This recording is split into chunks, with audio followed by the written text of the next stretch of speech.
Cameraman जल्दी focus करो। दोस्तों आज के इस वीडियो में हम बात करने वाले हैं भारतीय डाक विभाग के द्वारा जो जीडीएस के पोस्ट पे वैकेंसी निकल के आया हुआ है, यानी कि ग्रामीण डाक सेवक के पोस्ट पे, उसमें दोस्तों मात्र 10वीं पास रखा गया है। तो इस वीडियो में बात करेंगे उसका सिलेक्शन प्रोसेस क्या है, क्योंकि मान लीजिए 10वीं पास तो बहुत सारे स्टूडेंट हैं, लेकिन आपको पता होना चाहिए एग्जैक्ट कि क्या सिलेक्शन प्रोसेस होता है, क्या उसका कटअप होता है। अगर 10वीं पास के नंबर पे आपका बहाली होने वाला है तो कितना प्रतिशत आपका नंबर है तो आपका सिलेक्शन हो पाएगा।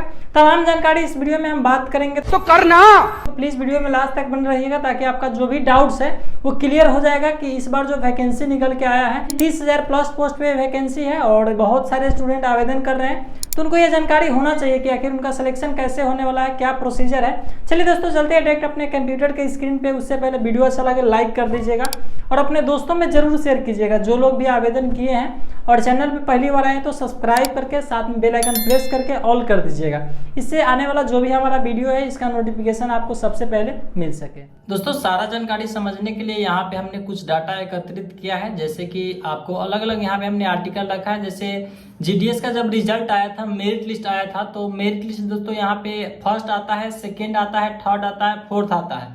उसके बाद एक आर्टिकल मैंने सिलेक्शन प्रोसेस का भी रखा है, यानी कि 5 आर्टिकल है। और यहाँ पे जो प्रीवियस में ईयर में जो भी रिजल्ट आया है, यानी कि पहले जो भी आया था वैकेंसी, तो उसका जो है 5 जो रिजल्ट आया है, 5 मेरिट लिस्ट आया है, तो उसमें दोस्तों कितना कटअप गया है इस पे भी हम चर्चा करेंगे। साथ में आपको एक जो है कंक्लूजन बताएंगे कि आखिरकार सिलेक्शन प्रोसीजर क्या है, कितना प्रतिशत नंबर चाहिए। तो सबसे पहले जो है पहला मेरिट लिस्ट जारी किया गया था, जो कि यहाँ पे 15 मार्च को जारी किया गया था। दोस्तों आपको बता दें पहले भी वैकेंसी आया था, अभी जो लेटेस्ट आया है इससे पहले भी एक वैकेंसी आया था। तो उसमें दोस्तों यहाँ पे जो है आपको अलग अलग स्टेट का यहाँ पे जो हमारे पास कटअप है, यानी कि कटअप हमने बताया था, बताएंगे। तो यहाँ पे हम बिहार का ही ओपन कर लेते हैं एग्जाम्पल के लिए। तो दोस्तों यहाँ पे जैसे आप ओपन करेंगे तो यहाँ पे अलग अलग होता है, जैसे कि यहाँ पे देख लीजिए।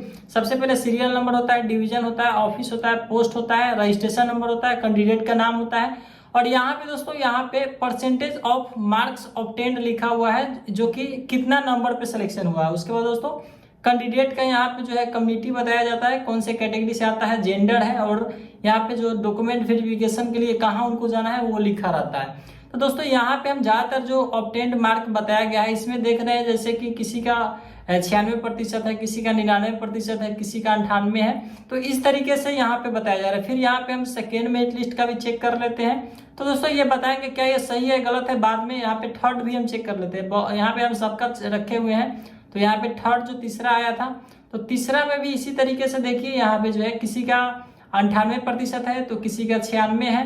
तो दोस्तों फर्स्ट वाला में क्या था, ज्यादा नंबर था, उसी के बाद सेकेंड वाला में 98, 96 इस तरीके से आ गया है। तो उसके बाद यहाँ पे फोर्थ मेरिट लिस्ट की बात करें तो यहाँ पे उसी तरीके से फोर्थ भी हम ओपन कर लेते हैं। तो यहाँ पे देख लीजिए फोर्थ वाले में भी दोस्तों 98% है, 96% है।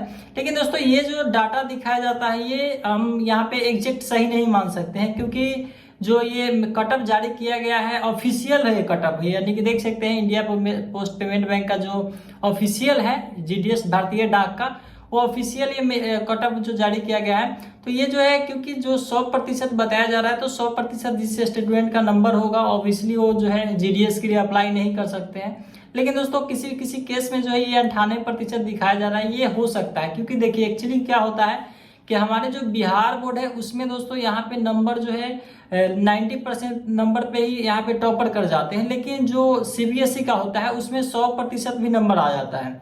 और सीबीएसई में 80% स्टूडेंट जो पास करते हैं फर्स्ट डिवीजन से, उन सभी का दोस्तों उसमें तो सबसे पहले सीजीपीए होता है, उसमें ज्यादातर स्टूडेंट का 90% प्लस नंबर होता है। अब यहाँ पे हम दोस्तों सिलेक्शन प्रोसेस में यहाँ सिलेक्शन वाला जो आर्टिकल है इसको ओपन कर लेते हैं। यहाँ पे दोस्तों अलग अलग यहाँ पे जो है जो नंबर होता है मल्टीपल फैक्टर पे यहाँ पे सबसे पहले आप लोगों का सिलेक्शन होता है। तो इसमें एक ग्रेड पॉइंट बनाया जाता है कि ग्रेड ए में किसका रखना है, ग्रेड 2 में किसका रखना है। टोटल यहाँ पे दोस्तों जो है यहाँ पे अलग अलग पॉइंट दिया जाता है कि कितने पॉइंट वाले को किसको रखना है। तो ये जो पॉइंट बनाया जाता है ये जो है प्रतिशत पे बनाया जाता है कि इसका कितना प्रतिशत नंबर है। तो आपको बता दें दोस्तों, अगर आप जो है जनरल से आते हैं, ओबीसी से आते हैं, यानी कि BC1 BC2 से, तो आपको जो है मान के चलिए कि आपका अगर 90% प्लस नंबर है तभी आपका सिलेक्शन हो पाएगा। यानी कि 90% प्लस मतलब 91%, 92, 93 ऐसे करके 94-95% नंबर है तभी आपका सिलेक्शन हो पाएगा। 90+ होना चाहिए। अगर आप ST/SC से आते हैं तो उस कंडीशन में जो है थोड़ा नंबर कम भी है, तो यहाँ पे ST/SC वाला का किसी का देख रहे हैं कि उसका कम नंबर पे भी सिलेक्शन हो गया है। जैसे कि यहाँ पे देखिए ज़्यादातर तो 96% से 97% है। तो ये क्या है एक्चुअली कि ये सब CBSE के स्टूडेंट को जल्दी हो जाता है। यहाँ पे वही हम यहाँ पे एक देख लीजिए PWD कैंडिडेट है, यानी कि जो विकलांग होते हैं उनको 78% नंबर पे ही हो गया है। तो ये भी एक फैक्टर है कि जो विकलांग होते हैं उनको ऑब्वियसली छूट दिया जाता है। तो यहाँ पे देख लीजिए उनका जो है कम कटअप होता है, तो यहाँ पे PWD वाले को हो गया। उसी तरीके से यहाँ पे हम देख लीजिए EWS हो गया, ST/SC उसको भी दोस्तों उसमें भी कंपटीशन है। तो आप मान के चलिए किसी भी आप कैटेगरी से आते हैं 90%+ नंबर है। जो प्रीवियस ईयर का डाटा है उसमें ये सब बताया गया है कि इतना % नंबर पे हमने लिया है। लेकिन आपको अभी आप अप्लाई कर रहे हैं तो आप अपना दिमाग में रख सकते हैं कि मेरा 90%+ नंबर है तो मेरा सिलेक्शन हो जाए, क्योंकि स्टूडेंट बहुत ज़्यादा होता है। इसमें जो है लाखों स्टूडेंट अप्लाई करते हैं और सीट लिमिटेड होता है। तो यहाँ पे किसी कंडीशन में जैसे 5 मेरिट लिस्ट आता है और सीट है 30,000, तो किसी कंडीशन में जो है आपका 85% से 90% है उसमें भी हो जाएगा। या दोस्तों आपका 88 से 94 के बीच में है जनरल वाले का, उसमें भी हो जाएगा। तो जनरल वाले को यहाँ पे थोड़ा सा ज़्यादा चाहिए, 88% से 94% के बीच में। वही दोस्तों अगर आप ST/SC के अंतर्गत आते हैं तो 80 से लेके दोस्तों 88% नंबर है। उसके बाद अगर आप ST के अंतर्गत आते हैं तो 78 से 85। तो ये सब दोस्तों ये कटअप इसके अनुसार आप जो है इतना नंबर आपका है तो आप जो है जरूर आप इतना प्रतिशत है तो अप्लाई कीजिए। आपको 4-5 मेरिट लिस्ट आएगा, उस अनुसार जो है आपका सिलेक्शन हो जाएगा। तो आई होप कि आपको क्लियर हो गया होगा कि आप जो है अप्लाई कर रहे हैं तो इस अभी आप चाहे तो इतना पर भी अप्लाई कर सकते हैं, लेकिन ज़्यादा चांस है कि 90%+ नंबर वाले का ही होता है। तो हमने यही सारा डाटा पिछले 4-5 साल का जो यहाँ पे डाटा हमने देखा है उस अनुसार आपको हम बताए हैं कि पैसा लगता है, क्योंकि ST/SC छोड़ के यहाँ पे पैसा भी लग रहा है 100 रुपया। तो ये भी एक महत्वपूर्ण भूमिका है पैसा का भी। तो आई होप कि आपको जानकारी समझ में आ गया होगा। वीडियो अच्छा लगे लाइक कर दीजिए, अपने दोस्तों में भी शेयर कर दीजिए। चलिए आपसे मिलते हैं किसी और वीडियो में, तब तक के लिए धन्यवाद।